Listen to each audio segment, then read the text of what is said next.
Hey guys, today we'll be taking a look at the latest polls that have been released for the 2022 Senate elections. With the primaries in just a couple of months, we are going to very soon know exactly who are going to be running against each other for these Senate races this November. And with the Senate elections just 7 months away, I want to take a look at the latest polling numbers we've seen in some of the most contested races. With even this poll here showing Kelly Tshibaka is now once again leading over Lisa Murkowski. So before I get started, make sure you join my Discord server if you have not, the link to which is at the very top of the description below. So taking a look at the latest poll that has been released for the Senate elections this year, we have polls out of the state of New Hampshire. Now, New Hampshire is one of the most contested races and going to be one of the hardest seats for the Democrats to defend. However, it is my opinion that Maggie Hassan is going to pretty easily win her re-election. In 2016, she defeated Republican incumbent Kelly Ayotte and by, the smallest margin in the 2016 race. And of course, in 2016, Hillary Clinton only defeated Donald Trump here by 1.5%. But this Senate race with a Republican incumbent senator, the victory was a lot more impressive for Maggie Hassan, and I think that in 2022 she is going to have much easier of her time. Currently, her two main opponents are Chuck Morse and Donald Boldeau, with Boldeau having been in this race essentially since the beginning. Chuck Morse only lately receiving this high of a chance at winning the nomination. However, both of these candidates in the primary are going to have, a very high chance at winning. And with no polls released for the Republican primary in this state, I think that this is going to be one of the ones to watch on the Senate level between Hassan and any of these two nominees. Maggie Hassan has led very comfortably in every single poll that has been released out of this state since Chris Sununu has dropped out. Sununu was the only Republican that has ever been able to lead in polling against Maggie Hassan. Chris Sununu is, of course, the Republican governor of the state of New Hampshire, and instead of running for the Senate, he will be running for a fourth term as governor. They do serve 2-year terms, so he has, already served 6 years, so he will want to serve 2 more, not a total, making a total of 8, not a total of 16. So Maggie Hassan, I think right now is in a very good position against Chuck Morse plus 7 points and against Donald Boldeau plus 5. So Maggie Hassan, I really don't think she is going to lose her race this November. So currently, according to the poll, I'm going to classify New Hampshire as being likely for the Democratic incumbent. And looking at, down this list here at the poll that we've seen from the state of Nevada, I think Nevada is going to be even harder for the Democrats to defend. This is another seat in which the Democrats will have to defend this November with Catherine Cortez Masto, who was first elected as well in 2016. So Catherine Cortez Masto, of course, succeeded Harry Reid, the former Democrat leader in the Senate. And, looking at all the polls that we've seen out of this state, Catherine Cortez Masto is not in the best position currently. Now, granted, most of the polls that have been done so far are polls that have been funded by the GOP, or it was actually a campaign poll for the Adam Laxalt campaign. So Adam Laxalt is currently the only challenger to Catherine Cortez Masto, who won 47% of the vote and was elected with that in 2016. If you look at the margin for Harry Reid in 2010, you'll see that Harry Reid did do significantly better, as well as not just winning one county there where Las Vegas is located. So Clark County down in the south, that's the only county that Catherine Cortez Masto was able to pick up. But in 2022, I think things are going to be a lot harder for her, because if you do look at the Republican primary, Adam Laxalt currently is really the only candidate, and he is polling relatively well against Catherine Cortez Masto. Adam Laxalt did lose to Steve Sisolak in the 2018 gubernatorial election, so that definitely is better news for Cortez Masto. Adam Laxalt did lose in 2018, but that was also 2 years after the election of Donald Trump and a blue wave year. So in 2022, with the tide turned now in favor of the Democrats, I think it's Catherine Cortez Masto who is going to have a much tougher time winning. And so looking at all the polls released between Masto and Laxalt, you will see that the independent polls that have favored Cortez Masto so far, with Masto leading by 4 and 9 points. However, this latest poll, from Blue print polling, which does not have a grade on 538, shows Adam Laxalt leading by 7 points. This is not sponsored by the GOP. And, there is definitely reason to think that this poll is skewed to the right, just because of the fact that if you do look at the poll that they did for the governor, you will see that this is the only poll in which Joe Lombardo has led in over Steve Sisolak since November of last year. So Steve Sisolak is the incumbent Democratic governor of the state of Nevada, who is also running for re-election. So I think that these polling numbers do definitely show, a little bit of a skew towards the right. However, what you do have to consider is the fact that Steve Sisolak is only losing this poll by 3 points. If you go to the Senate level, Catherine Cortez Masto is losing by 7. So, definitely what you can't see here is that Catherine Cortez Masto is doing worse than Steve Sisolak, and Steve Sisolak is already in a very contested race. So I think that it will be difficult for Catherine Cortez Masto. But the polls right now, I don't think suggest anything too strong because of the fact that, of course, most of them have been funded by the GOP. So, with this latest poll that has been released, I'm going to put it in the lean column for the Republicans, just because of the fact that, many of the other independent polls do show Cortez Masto leading pretty significantly. And again, this is not a prediction. I'm simply just looking at the poll numbers and, seeing what they suggest about the races this November. And now we have another poll out of the state of Louisiana. This one is pretty insignificant. This one is the re-election. This one is for the re-election of John Kennedy, who was first elected in 2016 as well. John Kennedy winning 60% of the vote. And in 2022, I think he's very easily going to win the Democratic primary. There is Gary Chambers as really pretty much the only candidate in the race. He's going to get nominated, but nobody's really going to care. He's just going to be there, so the Democrats really have a candidate. But John Kennedy is very, very easily going to win his re-election. There's no doubt about that. I've already labeled it as solid on this map.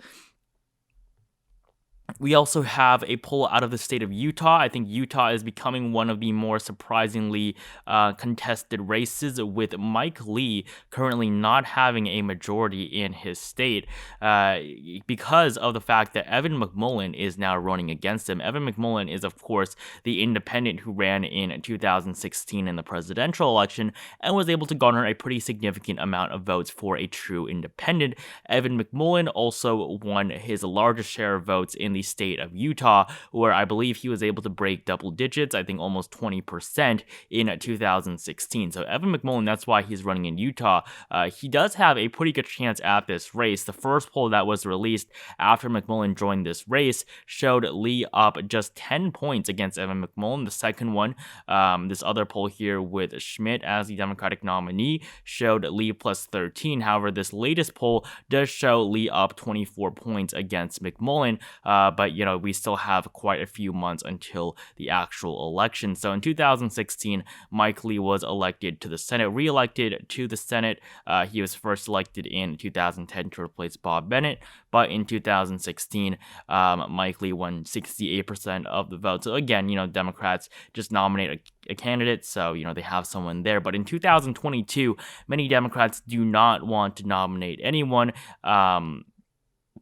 Kill Weston is currently the only nominee for this race at this point in time, the only one that is still in this race. Steve Schmidt has dropped out. However, many Democrats do not want to nominate Weston because they want to support Evan McMullin so that Democrats, can merge their votes with the independent, and so they have a better chance at defeating Mike Lee, because currently Mike Lee has not had a majority in any of the polls released. In these three-way polls, his highest is 43%, with his lowest even being 34%. So I think that if Democrats do support Evan McMullin, they will have a pretty significant chance at winning this race. However, right now it is still solid for the GOP, but we will see what happens in Utah in the coming months. Following that, we have a poll out of the state of Alaska. I think Alaska is going to see, again, one of the most interesting races of 2022. I think that all of these races, will be some must-watch ones, with the exceptions of Louisiana, Utah. I think in the end, the results aren't going to be too interesting, but these two up here are going to be very, very difficult for the Democrats to defend. The Republicans will be heavily attacking these two incumbents over the next couple of months. But in the state of Alaska, we have an internal race between the Republican Party and, which way it wants to go. So in the state of Alaska, Lisa Murkowski is the very old incumbent, not very old, but she has been representing the state in the Senate since the early 2000s, and Lisa Murkowski currently is still the front runner for this race, and I do, fully believe that she is going to win in the end. So Lisa Murkowski was first elected in 2004. She was appointed by her father to the Senate seat previously, but in 2010, she was reelected as a write-in candidate, even though she lost the Republican nomination. So Lisa Murkowski was not the GOP nominee in 2010. Joe Miller was the nominee. However, Lisa Murkowski still came back and won it in 2016. She was able to defeat Joe Miller again, who this time was the Libertarian candidate by an even stronger margin. But in 2022, she is going to face a challenge from within her own party for, a third time. And so this time, Kelly Tshibaka is the Trump-endorsed candidate. As you can see down here, Kelly Tshibaka does have the support of Donald Trump. However, a majority of those on Capitol Hill, as well as, former presidents, do still currently support Lisa Murkowski, who at this point in time has a 76% chance at winning her re-election. I think this is a pretty good number. I think that Lisa Murkowski will definitely have to work for her renomination and her eventual win, but with the fact that the state of Alaska is using ranked choice voting, I think that is definitely going to help her on the ballot. And if you look at, these polls that have been released, Lisa Murkowski has led in basically all of them since May of last year. But this poll up here is one that has been funded by the Kelly Tshibaka campaign. So obviously that is going to give her, some better numbers. And the first poll that was released with Tshibaka leading by 8, that was a poll that inflated Al Gross's numbers because Al Gross is, of course, a Democrat, and this was democratically funded. So that is obviously going to benefit, the funding party. So I think in the end, the state of Alaska is not going to be too controversial, but I do think that Lisa Murkowski is going to end off successfully fending off the challenge from Kelly Tshibaka. And, but in the end, it is going to be a Republican seat. A Republican is going to win no matter what. Lisa Murkowski is still a Republican. She still does vote with the Republican Party. And so definitely, this race is not going to be too exciting in terms of which party wins, but I think that Lisa Murkowski defending her seat is going to be something to watch this November. Moving down the list even more, we have polls out of the state of Missouri, with Scott Sifton having very recently dropped out of the race for the Democratic nomination. So at this point, it is just Lucas Kunce representing the Democrats, in the Missouri race. However, Missouri is not a state that is really going to vote for the Democrats. There really is no chance for Lucas Kunce, so you can ignore all of the Scott Sifton polls here. But, these polls all basically have been funded by the GOP, this time with the Trafalgar Group, and, previously with the Republican super PACs, as well as the Eric Green's campaign. So most of the polls, have essentially favored the GOP pretty significantly. But looking at these latest polls between Lucas Kunce and, many of the Republican candidates, you will see that Eric Green's is performing very poorly, and that is because of the multiple scandals that he has had in the past. He is the former governor of the state of Missouri. And just very recently, a couple weeks ago, he had even more assault charges against him by his family. So that is even worse. But somehow, Eric Green still has a very good chance at this nomination. He currently is in third place. He was even in second place yesterday. But Eric Green's, I think, is going to be a disaster for the GOP. I think he really might have a chance at losing if he is nominated. And if you do look at the latest polls that we've seen, so Roy Blunt is not running for re-election. That's why you have both a Democratic and Republican primary, with Lucas Kunce being the front runner. Scott Sifton has dropped out, and he has supported David Valentine, but Lucas Coons, I think, in the end is going to win this nomination. He's been in the race the entire time. But looking at the Democratic nomination or the Republican nomination, you will see that Eric Green's poll numbers have dipped significantly since, the allegations came out against him. I wouldn't say significantly, but pretty much he is no longer, in first place. However, he is in a very close second, and I think that this is some pretty bad news for the Republican Party, because if he is nominated, which currently has a very high chance at actually being nominated, is going to be a problem for the GOP. This might be like what we saw in the Kansas governor race in 2018, where Laura Kelly, the Democrat, was actually able to win and defeat Chris Kobach. So, Eric Green's, I think is still in this race and unfortunately still has a pretty high chance at winning. And, he only leads against Lucas Coons by 1 point in a Trafalgar poll. I think that if they were to go head to head, Lucas Coons definitely has a very good chance. But, in terms of, the two candidates with a higher chance of winning currently, they're both leading Lucas Coons by a very solid margin. But this is, of course, a Republican funded poll. So I'm going to classify currently the state of Missouri as being likely for the GOP. I think I did give it to them by accident earlier, but it will be likely not solid. I don't think Missouri is going to be, the strongest race for the GOP this November.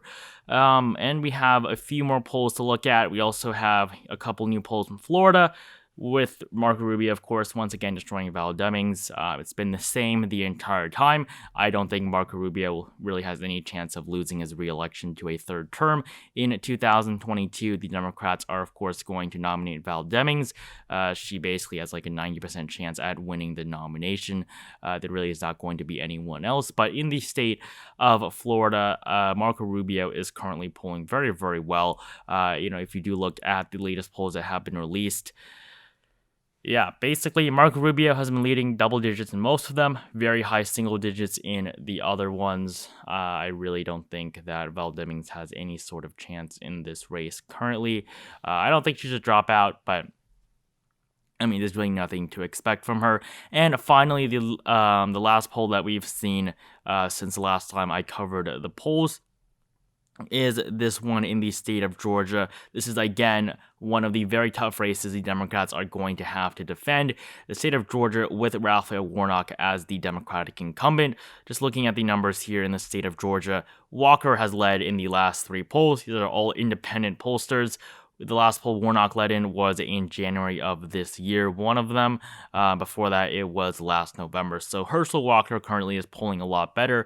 Herschel Walker is, of course, the former NFL star from the state of Georgia, who I don't think is a very good candidate. I think he can win just because Georgia is, still a little bit more of a Republican state in a red wave year.